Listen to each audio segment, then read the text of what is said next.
Stacey and J Sbu. June is known as Men's Mental Health Month. You know, this month is a reminder that your silence is not strength. Awareness is. You know, gents, it's time to speak openly about stress, pressure, depression, and whatever is heavy on your shoulders. It's a reminder this month that you must express yourself. That is the best way forward. And as we get into this conversation, just a bit of a trigger warning. So this is, and that's not us being funny, that's sincere. So for sensitive listeners, it contains topics of suicide and mental health. Okay. So as Jay just said, now it's Men's Mental Health Month, and South Africa is sitting with a number that should make us all feel something. Men now account for nearly 80% of all recorded suicides in South Africa, which is to me, it's shocking. It's a staggering stat that has prompted the Department of Women, Youth and Persons with Disabilities to officially declare the situation a national crisis. The problem isn't that men are, averse to pain. I'm fine. It's not that. It's that I think, and especially true in a country like South Africa, when we think about how conservative we are, because we are comparatively, it's that guys have been taught that they need to hide it, right? To not share, to not open up. And men are then in turn less likely to seek psychological support and less likely to disclose any emotional distress that they may feel because they were taught, don't do that. We don't do that. Boys don't cry, right? Which is, as we know, absolutely nonsensical, but also devastating results. Yeah. Also, as much as I can say to the gents, it's very important to speak up. I also just want to remind, the partners of the gents, the family members of the gents, to also check up on the men in your lives, man, because you just never know what the gent is going through. When stress shows up, it often looks different, irritability, withdrawal, physical complaints, rather than someone directly saying that I'm struggling. It's very rare that someone will come out and be like, hey man, I'm going through the most. And that's how men have been raised within our society. So a lot of the times, man, it goes unnoticed, by friends, by family, and often by the gents themselves. Things like unemployment, social pressure, substance abuse, economic hardship, family breakdown, and unresolved trauma are some of the driving psychological strains or stresses that men have to deal with within our community. Also, economic background contributes severely to the pressures that men face. And the help is not easily available. South Africa has 1.4 mental health workers per 100,000 people. And mental health services, just 5% of the national health budget. That is not good enough. No. And now we find ourselves here with these stats in this month. And we have this platform, so we're going to use it the best way we know how. We're just talking to the dudes today. Wherever you are in your life, wherever you are hearing this now, in your car, at your office, at home, wherever you may be.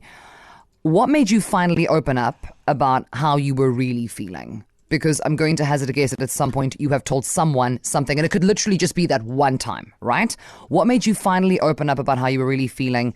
And what did you feel, in your words, stopped you, right? So that it would continue for as long as it did. Maybe it's one of the things that we just mentioned. It's unemployment, it's social pressure, it's substance abuse, economic hardship, being told boys don't cry.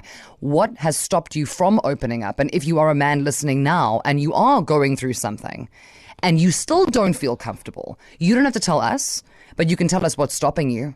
Maybe it's access, right? Maybe it's how expensive mental health care workers are to go and visit for an hour once every 3 weeks. On the line, we have Lisa, who's raising 2 boys. Lisa, welcome to the show. How are you doing? I'm good, and how are you guys? Hey man, we're good. How's the boys? The boys are great.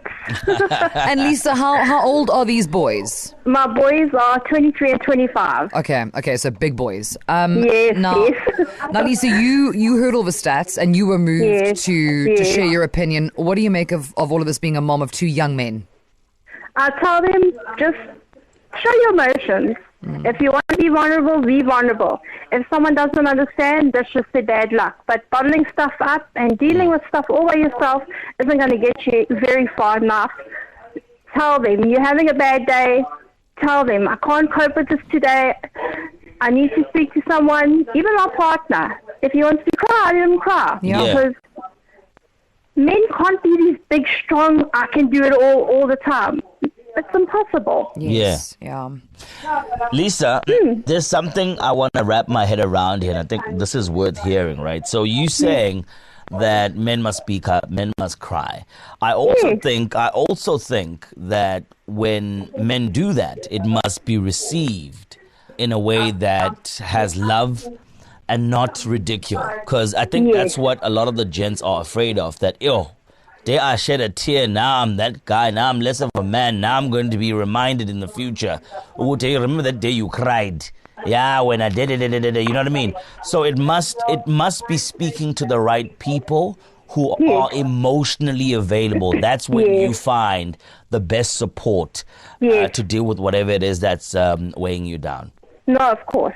Yeah. And this is the reason why, like you guys say, there's so much suicide against men, because the problems that they're going through, they have to deal with it all by themselves. They're too scared to open up in case they get ridiculed and mocked. Well, Lisa, just to you from us, clearly great mom, like creating a safe environment. Also that as your boys grow up and become, the next iterations of themselves, the partners they choose, the company they keep, that they find those safe spaces because they've learned from a very young age that it's okay. Yeah. So, Lisa, thank you so much for being on the show today. Lots of love to you, okay? All right. Take it easy, guys. Bye. Babes. It's a very important conversation. It is the month of June. It's Men's Mental Health Month, and we just want to put the spotlight on gents taking care of their mental health. If you want to join in and be a part of the conversation, please, man, do send us a voice note. We want to know what made you finally open up and how were you really feeling when it comes to the issue of mental health. And we're going to take it back as well. You can respond to the following question. What stopped you from opening up previously, even today? Let us know. We have Anonymous on the line. How's it, man? How you doing? Hi, J Sbu. You good, my brother? Yeah, I'm fine. Yeah, man. We are your safe space right now. And what would you like to share with us, my brother? So, I've been in a relationship for plus minus 10 going on to 11 years. The relationship ended a week before our 11-year anniversary. The girl was the world to me. I'm not going to lie.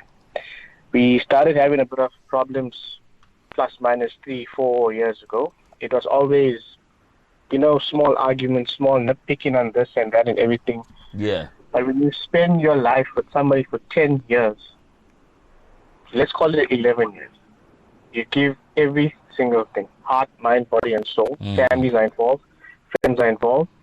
Everything of you in life, it's your good morning, your good day, and your good night, dedicated to one person. And I've never thought I'd find myself at the age of 32 years old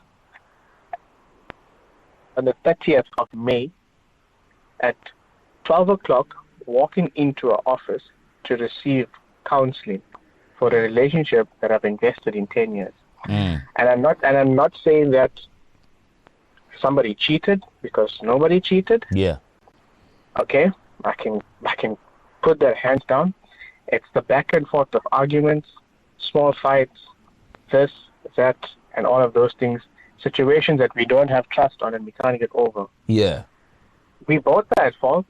That's one thing I can take away from the relationship, that nobody is at fault only on their own. Yeah. But it's the post-trauma of having to deal with the breakup after 11 years. Yeah, bro. For one person. Yeah, bro. That's why I say I've never imagined my life going for a counseling session because I needed help. Yazi, bro, I'll take the opportunity to commend you, one, for coming onto the radio and sharing something that is so personal. We could tell that this is causing a lot of pain, right? And we feel you and we're really sorry for what you're going through. Two, you kept on saying that you went to counseling. And a lot of guys don't realize that that is the big step in dealing with the pain. So shout out to you, man, for taking care of yourself, because that is what that is, taking care of yourself. I always say, bro, when it comes to relationships, I'm not a relationship advisor, but everyone you meet is meant to teach you a lesson. Some people are meant to be in your life for a season and not a lifetime. What I want you to do for yourself is take a moment just to appreciate the memories, the lessons that you've learned about yourself. That is where your strength lies, and that's your way forward. And take that with you for the rest of your life. And I promise you, bro, you will find healing, you will find peace, and you will find someone to spend your life with. Okay, my brother? Joshua, I really appreciate you, and I really appreciate you guys taking this opportunity to listen to us. But then there's one thing I just wanna put out there, just for everybody that's listening right now. There's somebody that's driving home and they're thinking to themselves, it's just a relationship. There's people that are suffering with worse things. It's not about the situation you're going through. It's about the feeling that comes after. Pain, my guy. It's the pain and the trauma that comes after. Yeah. Because you can never compare to anything else. The pain that you suffer, okay, yes, the problem can be big or small or a petty thing, but the post-trauma thereafter, when you are dealing alone, when you do everything and it reminds you of a person, when you don't eat, when you wake up in the night sleeplessly, when you're waking up and you're sweating, where your favorite meal doesn't taste nice anymore, it hits home solid. It hits home so hard that you wish this nightmare could just be gone. Seriously. Well, Anonymous, yes. I just want to say to you that, and we're going to let you go, but if you need to walk into a counseling session 10 more times, 20 more times, 150 more times, so that you can manage this better, that you're understanding too, I don't have to do this by myself, and that you took that step to the point that Jay made earlier.